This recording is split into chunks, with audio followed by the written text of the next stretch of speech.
So we could sketch these graphs by quickly making some x and y tables.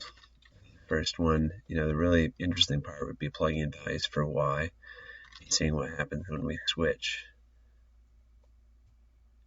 from positive to negative. At 0, it's 0. At -1, this is +1.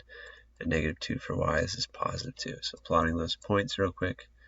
1, 1, 2, 2, 0, 0, 1, -1. Yeah, 1 in the x, and -1 in the y. I was going in the wrong direction right there. -2. So here's the graph of that first relation.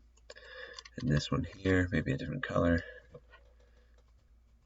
Again, the y is the one that has the absolute value, so that's the one we're interested in watching. If you plug in a 2, you get out -1 for x. If you plug in a 1, you get out 0 for x.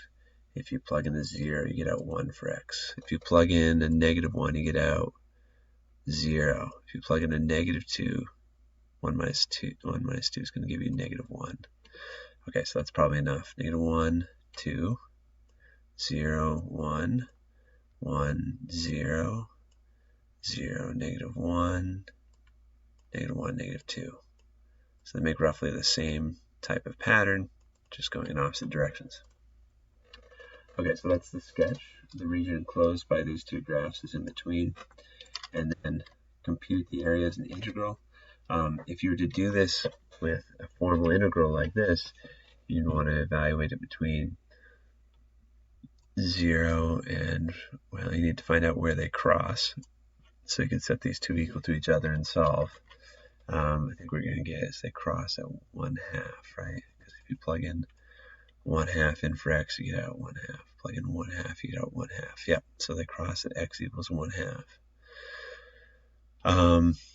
And then you've only got to evaluate it between when this is going to be positive, so you can evaluate between for x dx if you want to evaluate with respect to x. But this is making it more complicated than it needs to be, because these are straight lines.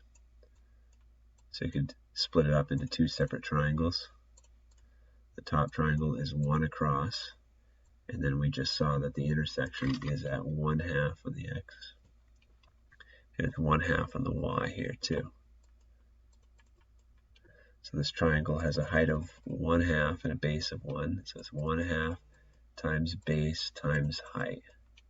So that's a 1/4 area for this top triangle that I just drew. And it's symmetric. It's the 1/2 area for the bottom. So 1/4 plus 1/4 makes 1/2.